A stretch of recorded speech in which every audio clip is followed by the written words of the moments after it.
ஒருத்தர் கேட்குறாரு, பாபுங்கிறவர் கேட்குறாரு, முந்தி ஒரு கேள்விக்கு பதில் சொல்லியிருந்தோம், அதாவது முந்தி வாரம் லைவில் உள்ளது. அந்த கேள்வியை ஒட்டி அவர் கேட்குறாரு, தாங்கள் நேரலையில் குனூத் எப்போது ஓதுவது என்று ஹதீஸை மேற்கோள் காட்டி பதிலளித்தீர்கள். குனூத் என்றால் என்ன, அது எதற்காக ஓதுவது விளக்கமும், குனூத் எவ்வளோ நாட்கள் ஓத வேண்டும் என்று கேட்குறாரு. அதுபோக அதை ஒட்டி இன்னொரு சகோதரர் கேட்குறாரு, தற்போது ஏற்பட்டுள்ள கொரோனா வைரஸ் பிரச்சனைக்காக குனூத் ஓதலாமா? இந்த குனூத் ஓதி இந்த துன்பத்தை நம்ம எதிரிகளுக்கு திருப்புகளான்னு சொல்லி துவா செய்யலாமா என்றெல்லாம் என்ன செய்கிறாங்க, கேட்குறாங்க. இது ஒரு முக்கியமான ஒரு கேள்வி. பொதுவாக ஒவ்வொரு காலகட்டத்திலையும் நல்லவங்க கெட்டவங்கன்னு இருப்பாங்க. கெட்டவன் அவன் அளவுக்கு கெட்டவனாக இருந்தால் அது பிரச்சனை இல்லை, நல்லவன் அவனுக்கு நல்லவனாக இருந்துட்டு போயிடுவான். கெட்டவன் என்ன செய்வான்னு கேட்டால், தானும் கெட்டவனாக இருந்து கொண்டு நல்லவங்களை அழிக்கிறத ஒரு கொள்கையாக வச்சுருப்பான். அவன் கெட்டவனாக மட்டும் இருந்தாண்டா அவனை போட்டு நாசமாக்குன்னு நம்ம கேட்க தேவையில்லை. அந்த கெட்டவன் என்ன செய்யணும்னா தன்னோடு அதை நிறுத்தி கொள்ளாமல் வேற ஒரு சமுதாயத்தை அழிக்கிறதுக்கு கொள்வதற்கு திட்டம் போடுறான். அப்படி ஒரு அநியாயம் செய்தார்களே ஆனால் அந்த அநியாயத்திற்காக நம்ம யார்கிட்ட முறையிடுறது? அல்லாட்ட தான் முறையிடனே. நம்ம ஒரு பலவீனமாக இருக்கிறோம், நம்மளை கொடுமைப்படுத்துகிறாங்க, வேற ஒரு சோர்ஸ் நமக்கு இல்லை. அரசாங்கத்தை எதிர்த்து கோர்ட்டுக்கு போனோம்னா கோர்ட்டு அதை விட மோசமான காவியாக இருக்கிறான். அப்படியான ஒரு நாட்டில் வாழும் பொழுது நம்ம என்ன செய்வது என்கிற ஒரு பிரச்சனை வருதுல. அதுக்கு நபிகள் நாயகம் ஸல்லல்லாஹு அலைஹி வஸல்லம் அவங்க என்ன செஞ்சுருக்கிறாங்கன்னு கேட்டால், இந்த மாதிரி துன்பங்கள்லாம் வரும் பொழுது அந்த துன்பத்தை யார் கொடுத்தார்களோ அவர்களுக்கு எதிராக நபிகள் நாயகம் ஸல்லல்லாஹு அலைஹி வஸல்லம் கடவுள்கிட்ட இறைவன்ட்ட முறையிட்டிருக்கிறார்கள். அங்கே தான் முறையிட முடியும். உங்கள்கிட்ட சண்டைக்கு வர்றது கலவரத்தை உண்டாக்கிட்டு போனாங்க, தயாராக இல்லை. அது என்ன உண்டாக்கியிருக்கிறாருன்றா, நபி ஸல்லல்லாஹு அலைஹி வஸல்லம் அவங்கள்ட்ட ஒரு கூட்டத்தார் வர்றாங்க. அதாவது 4 கூட்டத்தார், ரிஅலு, தக்வான், முசையா, பனு லஹயான். இந்த 4 கூட்டத்தார் என்ன செய்கிறாங்கன்னு கேட்டால், நாங்களும் உங்கள் மார்க்கத்தை ஏற்றுக்கிறோம், நாங்களும் முஸ்லீம் ஆகிட்டோம்னு சொல்லி பொய்யா சொல்கிறாங்க. ரசூலுல்லாஹ்வுக்கு தெரியலை. சொல்லி என்ன செய்கிறாங்கன்னா, எங்களுக்கு சில இஸ்லாத்தை கற்றுத்தருவதற்கு நல்ல ஒரு அறிஞர்களை எங்களுக்கு அனுப்பி வைங்க அப்படின்னோடனே நபிகள் நாயகம் ஸல்லல்லாஹு அலைஹி வஸல்லம் அவர்கள் 74 கூட்டம் வந்திருக்கிறதுனால ஒரு 70 நபித்தோழர்களை பிடிச்சி என்ன செய்கிறாங்க, நல்ல குர்ஆன் ஓத தெரிந்தவர்கள், மார்க்கத்தை நல்ல ஒரு திறமையானவர்களை தேர்ந்தெடுத்து 70 பேர் அனுப்பி வைக்கிறாங்க. அவங்க என்ன செய்கிறாங்கன்னா, போகிற போக்கில் அவங்கள கொண்டு போய் என்ன செய்வாங்க, வஞ்சகமாக கொலை பண்ணிவிட்டாங்க. கொலை பண்ணுறதுக்கு தான் வந்தது. முகமதை ஏமாற்றி நம்ம இங்கேருந்து அவரை முஸ்லீம்களை கூட்டிகிட்டு போய் நம்ம ஊரில் வச்சு கொண்டு விடுவோம். ஏன்னாட்டா அங்கங்கே இஸ்லாம் பரவுறது அவங்களுக்கு பிடிக்கலை. இஸ்லாம் பரவுறதுனால அந்த பக்கம் யாருமே வரக்கூடாது இனிமேல் அப்படிங்கிறதுக்காக வேண்டி இப்போ நம்ம இங்கே உள்ள சங்கிகள் மாதிரி உள்ளவங்க அங்கே இருக்கிறாங்க, அந்த மாதிரி கொண்டு விட்டாங்க. அப்போ நபிகள் நாயகம் ஸல்லல்லாஹு அலைஹி வஸல்லம் என்ன செஞ்சாங்கன்னா, இறைவா நீ இவர்களை நீ பார்த்துக்க, நீ இவர்களை தண்டிப்பாயாக, இந்த மாதிரி அநியாயம் செய்தவர்களை நீ என்ன செய்ய, உன்னுடைய வேதனை இறக்கு என்று அவங்களுக்கு எதிராக பிரார்த்தனை செய்திருக்கிறார்கள். இது புகாரியில் 3064 ஹதீஸாக இருக்கிறது. இப்போ நம்ம அதை செய்யணும். நம்முடைய கடமை என்னன்னு கேட்டால், அநியாயம் எல்லை மீறி போகுது. எந்த அளவுக்கு எல்லை மீறி போகுதுன்னு கேட்டால், முஸ்லீமாக இருந்தாலே பிடிச்சி குண்டாசில் போடுங்கிறான், கொரோனா அவனை உடனே ஜெயிலில் போடுங்கிறான், யார் ஊப்பியில். அப்போ ஒரு சாத்தியமாக போராட்டம் பண்ணோம்னா உள்ள நுழைஞ்சு கலவரம் பண்ணுறான், உள்ளே நுழைஞ்சு ஆயிரக்கணக்கான பேரை கொள்கிறான். அதை அந்த நடவடிக்கை எடுக்கிறதுக்கு ஒரு நீதிபதி உத்தரவு போட்டு அவரை மாற்றி விட்டு வேற ஒரு காவியை அந்த பொறுப்பில் போடுறான். அந்த அநியாயக்காரர்களை காப்பாற்றுறான், அவர்களுக்கு போலீஸ் பாதுகாப்பு கொடுக்குறான். அப்போ மாட்டு திண்டாண்டு அடித்து கொள்கிறான், அதை கோயிலில் வச்சு கற்பழிக்கிறான். கற்பழித்தவனை அந்த கற்பழிப்பு எதிராக யார் வழக்காடுறாங்க அந்த வழக்கறிஞரை போய் தாக்குறான். கற்பழித்தவர்கள் பெரிய அந்த கட்சியில் பெரிய பதவியை கொடுக்குறான். இப்படி எல்லை மீறி நமக்கு இவர்கள் செய்யும் பொழுது நமக்கு இருக்கிற வழி என்ன? நம்ம எல்லா மக்களையும் எதிரி நினைக்க முடியாது. ஆனால் இந்த எதிரி இருக்கிறானே இல்லையா? அப்போ சிறுபான்மையாக இருக்கிறார்கள் என்ற காரணத்தினால இப்படி செய்தார்களே. ஆனால் உன்னைய விட ஒரு பெரிய எங்களுக்கு சுப்ரீம் பவர் இறைவன் இருக்கிறான், அவங்ககிட்ட நாங்கள் முறையிடுவோம் என்று நம்ம சரியான முறையில் முறையிட்டால், ஒருவேளை அந்த முறையீட்டினுடைய பாதிப்பு தான் எல்லாத்துக்கும் நம்ம முறையிட்டிருக்கிறோம். அந்த அமெரிக்காவோட அநியாயத்திலிருந்து அனைத்து நம்ம முறையிட்ட விஷயங்கள் தான். அப்போ இந்தியாவுக்கும் சேர்த்து கூட அந்த இறைவன் ஏற்றுக்கொண்டானோ என்னமோ தெரியலை. அப்போ அந்த மாதிரியான ஒரு பாதிப்புக்கு நாங்கள் பிரார்த்தனை செய்வது கூடுமான்னு கேட்டால், எங்கள் நபி பிரார்த்தனை செய்திருக்கிறார்கள் 3064 புகாரியில். நாம் அது மாதிரி பண்ணியிருக்கலாம். அது மாத்திரம் இல்லாமல் மக்காவில் அந்த ரசூலுல்லாஹ் மதீனாவுக்கு வந்த பிறகு அங்கே இருக்கிற சின்ன சின்ன சிறுபான்மையாக மக்கள் இருந்தாங்க. அவங்கள போட்டு மக்காவாசிகள்லாம் ரொம்ப அநியாயம் பண்ணாங்க, ரொம்ப கொடுமைப்படுத்தினாங்க. ஏன்னா நபிகள் நாயகம் வந்துட்டாங்க, கொஞ்சம் நஞ்சம் பேர் ஊருக்குள்ளே இருந்தாங்க. அவங்க அந்த முதருங்கிற கூட்டம், முதர்னா நபிகள் நாயகத்துடைய வம்சம், இந்த குறைஷெல்லாம் அதுக்குள்ளே அடங்குனது தான். அந்த முலருங்கிற கூட்டத்தார் வந்து என்ன செஞ்சாங்க, மதீனா மக்காவில் இருந்தவர்கள்லாம் நம்ம கொடுமைப்படுத்தினாங்க. அப்போ நபிகள் நான் என்ன செய்கிறாங்க, இவங்க ஓவராக எல்லை மீறி போகிறாங்களே, அப்போ என்ன செய்யணும்னு கேட்டால் அல்லாட்ட ஒரு பிரார்த்தனை செய்கிறாங்க. புகாரியில் 804வது ஹதீஸ், இறைவா உன்னுடைய பிடியை இந்த முலர் கூட்டத்துக்கு எதிராக இறுக்கமாக பிடி.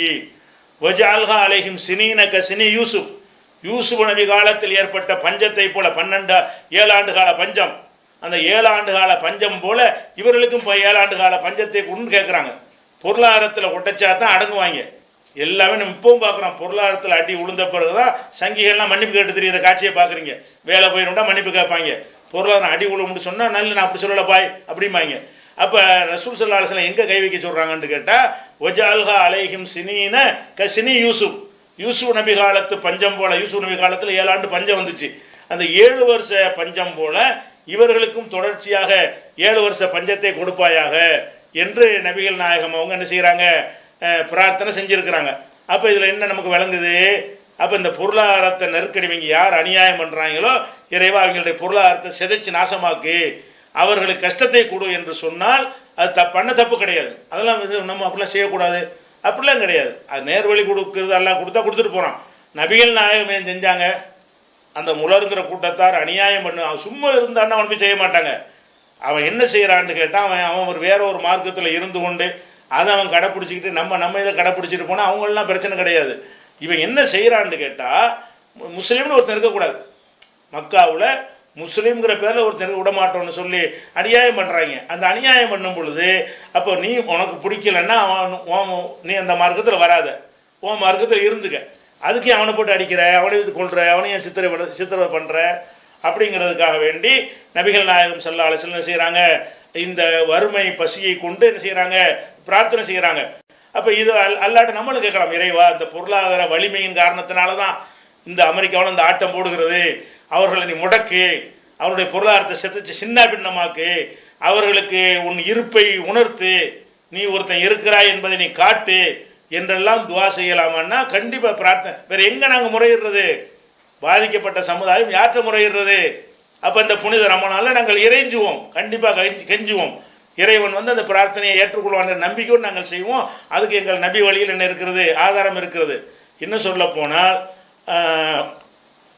இன்னொரு ஹதீஸில் என்ன வருதுன்னு கேட்டால், நபிகள் நாயகம் ஸல்லல்லாஹு அலைஹி வஸல்லம் அவங்களுடைய காலத்தில் மதீனாவில் வந்து சரியான காய்ச்சல், பெரிய பிரச்சனை, மக்கள் அடிக்கடி பாதிக்கப்பட்டு இருக்கிறாங்க.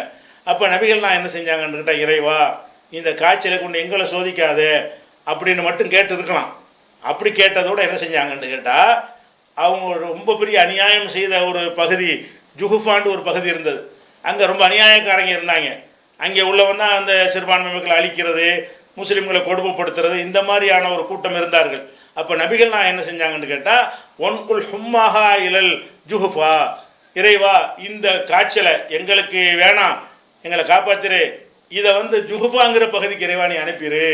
ஒரு காய்ச்சல் வருகிறது, அந்த காய்ச்சலை ஜுஹுஃபாங்கிற பகுதிக்கு நீ அனுப்பிவிட்டு அவங்கள நீ பார்த்துக்க என்று சொல்லி நபிகள் நாயகம் ஸல்லல்லாஹு அலைஹி வஸல்லம் துவா செஞ்சார்கள் என்கிற ஒரு செய்தி புகாரியில் 1889வது ஹதீஸில் இருக்கிறது. நிறைய ஹதீஸுகள் இருக்கிறது.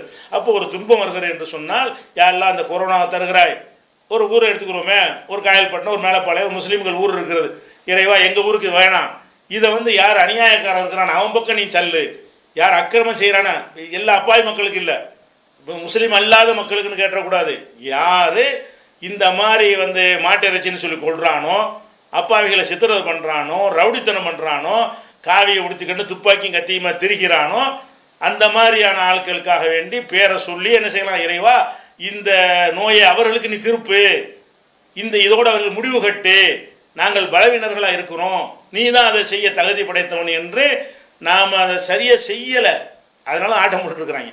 நம்ம சரியான முறையில் அல்லாஹ்விடத்தில் இறைஞ்சணும் என்று சொன்னால் இது ஒரு கோரிக்கை தான். அல்லாஹ் வந்து இதை விட சிறந்த முறையில் அவங்களுக்கு பாடம் கற்பிக்கலாம். இப்போ வந்து நம்முடைய கணிப்பு பிரகாரம் வரிசையாக உள்ள அடியை பார்த்தா வந்து எதை இறைவன் பாடம் கற்பிக்கிறான் போல தான் தெரிகிறது. அதை இறைவன் தான் முழுமையாக அறிந்தவன். அந்த அடிப்படையில் என்ன செய்யலான்னு கேட்டால், அந்த புகாரில் வர்ற ஹதீஸ் பிரகாரம் அது மாதிரியும் கேட்கலாம்.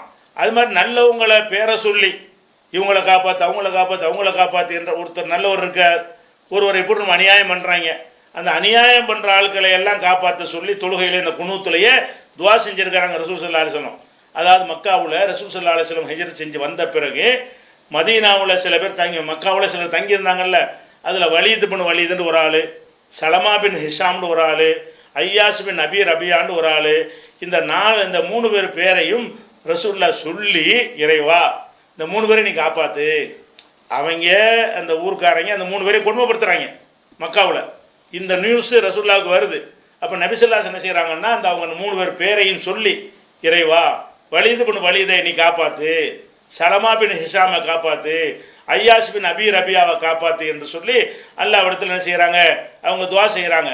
துவா செஞ்ச பிறகு அல்லாஹ் என்ன செய்கிறான்னு கேட்டால், அவங்களெல்லாம் ஊரை விட்டு வெளியேற வச்சு மதீனாவுக்கு அவங்க சேஃப்டியாக கொண்டாந்து சேர்த்து அவங்கள எல்லாம் பாதுகாத்தான். வரலாறு அந்த வலீது பின் வலீதுங்கிற மக்காவுக்கு வந்தார். மக்காவிலேருந்து புறப்பட்டு மதீனாவுக்கு வந்து இங்கேயே ரசூல்லாவோட வாழ்ந்து என்ன செய்கிறாரு, இது பண்ணார். அதுக்கு பார்க்குறோம், இங்கே வந்துட்டாருன்னு பார்க்குறோம். அதே மாதிரி வந்து சலமா பின் ஹிஷாம் என்ன செஞ்சிட்டார், தப்பிச்சு வந்துட்டார். ஐயாஸும் ஒடியாந்துட்டார். அப்போ இந்த மாதிரி ரசூல்லா யாருக்காக துவா செஞ்சாங்களோ, யாரெல்லாம் அவங்களை அநியாயம் பண்ணுறாங்க, அந்த 3 பேரை நீ காப்பாற்று இறைவான்னு துவா செஞ்சாங்க. அந்த 3 பேரும் அவர்கள் கண்ணில் மண்ணை தூவிவிட்டு வெளியே விட மாட்டாங்க, ஊரை விட்டு போகிறதுக்கு ஒப்புக்கொள்ள மாட்டாங்க. அவர்கள் கண்ணில் மண்ணை தூவிவிட்டு தப்பித்து என்ன செஞ்சாங்க, இங்கே வந்து சேர்ந்து விட்டு நல்ல முஸ்லீம்களோடு இணைந்து கொண்டார்கள். நல்லா அவங்கள காப்பாற்றினான். அதனால வந்து இந்த மாதிரியான பிரார்த்தனைகள் நல்லவங்களுக்காக பிரார்த்தனை செய்வதெல்லாம் இருக்கிறது. அதே மாதிரி ஒருத்தர் நமக்கு அணிதலைத்தார்னு சொன்னால், அது உண்மையில் நம்ம அநியாயமாக பாதிக்கப்படுறோம்னு சொன்னால் கையேந்திரருக்கு மார்க்கத்தில் அனுமதி இருக்கிறது. நபி ஸல்லல்லாஹு அலைஹி வஸல்லம் அவர்கள் மக்காவில் இருக்கும் பொழுது தொழுது கொண்டிருக்கிறார்கள். காபாவில் போய் தொழுவாங்க. தொழுகும் பொழுது சுற்றி இருக்கிறவங்கலாம் கிண்டல் பண்ணி, அபூஜையில் போன்றவர்கள்லாம் கிண்டல் பண்ணி கேலி பண்ணுறது வழக்கம். ஒரு நாள் என்ன பண்ணாங்கன்னா, அந்த ஒட்டகத்தினுடைய மலக்குடலை தூக்கி கொண்டு வந்து இந்த முகமதுடைய கழுத்தில் யார் வைக்கிறீங்க அப்படின்னு கேட்டு, அதன்படி ஒருத்தர் முன் வந்தால் என்ன செஞ்சாங்க, ரசூல்லா சஜிதாவுக்கு போகும் பொழுது நெத்தியை கொண்டு நிலத்தில் வைக்கும் பொழுது அந்த ஒட்டகக்குடலை கொண்டாந்து வச்சாங்க. எந்திரிக்க முடியலை, தலையை தூக்க முடியலை. ஏன்னா அவ்வளோ வெயிட்டாக இருக்கும் கணம். ஒரு ஆட்டுக்குடலை அவ்வளோ கனமாக இருக்கும், ஒட்டகக்குடல்னா அதோட பன்மடங்கு கனமாக இருக்கும்.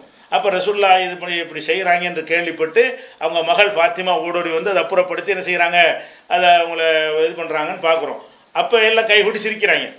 அப்போ இது எவ்வளோ பெரிய அநியாயம், எவ்வளோ பெரிய கொடுமை, இது இந்தியாவில் இப்போ நடக்குதுல்ல, இதே மாதிரி தான் அது நடந்துச்சு. இந்த மாதிரி அநியாயம் பண்ணுறாங்க, கைகூட்டி சிரிக்கிறாங்க, எல்லாமே பண்ணுறாங்க. அப்போ நபிகள் நாயகம் ஸல்லல்லாஹு அலைஹி வஸல்லம் அவர்கள் பேரை சொல்லியும் அந்த இனத்தை சொல்லியும் பிரார்த்தனை செஞ்சார்கள். அல்லாஹும் அலைக்க பி குரைஷ், அல்லாஹ் குரைஷை நீ பார்த்துக்கொள், அல்லாஹும் அலைக்க பி குரைஷ், குரைஷை நீ பார்த்துக்கொள், அபூஜஹலை நீ பார்த்துக்கொள், உத்துபாவை நீ பார்த்துக்கொள், ஷைபாவை நீ பார்த்துக்கொள், வலீதை நீ பார்த்துக்கொள், உபய் இப்னு ஹலஃபை பார்த்துக்கொள், உக்குபாபின் அபிமுயத்தை நீ பார்த்துக்கொள். இவங்கெல்லாம் செஞ்சது, இந்த வேலையை செஞ்ச ஆளுக்க, இவங்களை எல்லாம் நீ பார்த்துக்கொள். எங்களுக்கு நீங்கள் அநியாயம் செய்தீர்களே, ஆனால் நாங்கள் எங்களுக்கு மேலே ஒரு உங்களுக்கும் எங்களுக்கும் பெரிய சக்தியாக இருக்கிற ஏக இறைவன்ட்டு நாங்கள் முறையிடணும். அந்த உரிமை நமக்கு இருக்கிறது. இந்த உரிமையை நம்ம ரமணானில் உரிய வைத்து செய்யணும். அல்லாட்டான்னு கேட்குறோம், சட்ட ஒழுங்கு பிரச்சனையாக வர்றோம், நீ அவன் திமிரெல்லாம் காட்டு, எங்கள் மார்க்கத்தை நீ கொச்சைப்படுத்தின மட்டும் செய்கிற, எங்கள் இறைவன்ட்டு நாங்கள் முறையிடுறோம் என்று சொல்லி உள்ளச்சத்தோடு நம்ம அல்லாட்ட முறையிட்டோமே, ஆனால் இந்த கொடுமைகளுக்கு ஒரு முடிவு கிடைக்கும். அப்படி செய்வதற்கு மார்க்கத்தில் கண்டிப்பாக அனுமதி இருக்கிறது என்பதை நம்ம என்ன செய்யணும், புரிந்து கொள்ள வேண்டும். இந்த பிரார்த்தனையை தொழுகையிலேயே என்ன செய்யலாம், இந்த மாதிரி பிரார்த்தனை செய்கிறோம் இல்லையா, இவரை காப்பாற்று அவரை காப்பாற்று, இவரை நாசமாக்க அவர் நாசமாக்குன்னு சொல்கிறோம்ல, அந்த மாதிரி தொழுகையிலேயே ரசூல் ஸல்லல்லாஹு அலைஹி வஸல்லம் என்ன செஞ்சுருக்கிறாங்கன்னு கேட்டால், 1 மாத காலமெல்லாம் அந்த மாதிரி துவா செஞ்சுருக்கிறாங்க, குனுத் ஓதி இருக்கிறார்கள். அந்த கடைசி ரக்காத்துல ஓதலாம். இந்த குனுத்துடைய சட்டம் தெரிஞ்சுக்கிறங்க. அதனால இது வந்து மார்க்கத்தில் வந்து இன்றைக்கி கொரோனா வந்திருக்கும் பொழுது நம்ம வந்து எங்களையும் காப்பாற்று, இந்த நாட்டில் உள்ள அப்பாவி மக்களையும் காப்பாற்று, முஸ்லீம் அல்லாத நன்மக்களையும் காப்பாற்று, கிறிஸ்தவர்களையும் காப்பாற்று. ஆனால் யார் இந்த அக்கிரம நேரத்திலையும் பொய் சொல்லி பழி சொல்லி இதுலேயும் ஒரு அநியாயம் பண்ணி கொண்டு திரிகிறார்களோ, இதுலேயும் ஆட்டம் போடுகிறார்களோ, அவர்கள் பக்கம் நீ திருப்பு, அவர்களுக்கு இது தண்டனையாக மாற்றுன்னு நம்ம என்ன செய்யலாம், கண்டிப்பாக துவா செய்யலாம், எல்லா இடத்துல பிரார்த்தனை செய்யலாம். அது தப்பு கிடையாது. நம்ம அதனால தான் மக்களுக்கு உணவுலாம் கொடுக்குறோமே, அந்த மக்களுக்கு கிடையாது. எந்த மக்களுக்கு பண்ணலாம், யார் வந்து அருவாளங்கத்தியமாக திரிகிறானோ, துப்பாக்கி வச்சு மிரட்டுறானோ, சவுக்கு வச்சு அடிக்கிறானோ, முஸ்லீம்கள் கடையெல்லாம் அடித்து நொறுக்கிறானோ, சீல் வைக்கிறானோ, அப்போ முஸ்லீம்கள்லாம் பிடிச்சி பொய் வழக்கு போட்டு கைது பண்ணி உள்ளே அடைக்கிறானோ, அந்த மாதிரியான ஆட்களுக்கு எதிராக நம்ம என்ன செய்யலாம், இந்த புனித ரமலான் மாதத்தில் இந்த வந்து இதை எங்களுக்கு துன்பமாக்கிறாத, இந்த நோயை கூட எங்களுக்கு நன்மையாக்கி வை, இந்த கொரோனாவின் மூலமாக எங்களை விடுவிக்கிற, எங்களை பாதுகாக்கிற ஒன்றாக சாதனமாக இதை ஆக்கிவிடு என்று அல்லாஹ்விடத்தில் நம்ம துவா செய்யலாம். துவா செய்வதற்கு நமக்கு அனுமதி இருக்கிறது. அது விளங்கிக்கிறணும்.